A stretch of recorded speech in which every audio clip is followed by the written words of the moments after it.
Les flammes jumelles dans l'ascension sont très sensibles à l'énergie, et quand nous prenons des choses aléatoires de notre environnement, et même des sabotages délibérés, cela peut créer de gros problèmes dans le voyage.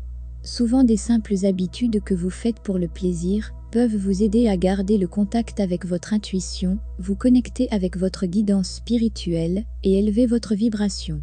Voici quelques exemples. 1. Avoir votre journal intime, c'est une merveilleuse façon de vous connecter avec votre âme et commencer à obtenir plus de conseils sur votre voyage.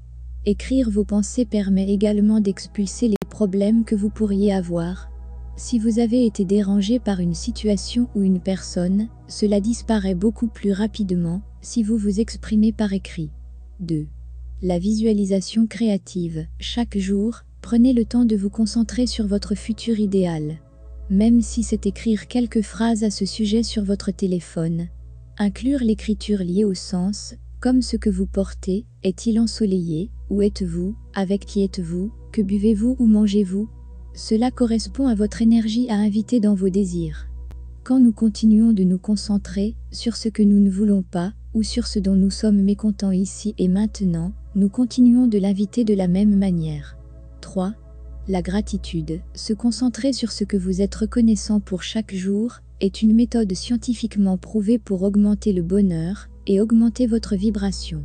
La chose importante sur laquelle se concentrer est le sentiment de gratitude. Cela peut être pour des petites ou grandes choses, personnelles ou pour quelqu'un d'autre. 4. Co-créer le ciel sur terre. Choisissez ce qui vous plaît le plus et faites-en une activité quotidienne. Faites un peu tous les jours, plutôt que de laisser les énormes blocs de la négativité vous submerger, seulement d'avoir à faire un travail de sauvetage juste pour revenir au sommet. En fait, l'ascension ressemble beaucoup à une rénovation d'une maison.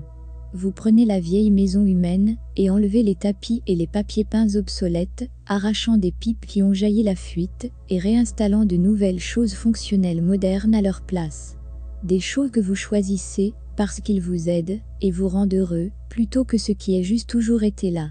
Lorsque nous éliminons la négativité et que nous nous concentrons sur la construction de la positivité, en tant que processus à deux volets, au fil du temps, nous déplaçons complètement notre plan énergétique et ce que nous expérimentons et attirons dans la vie.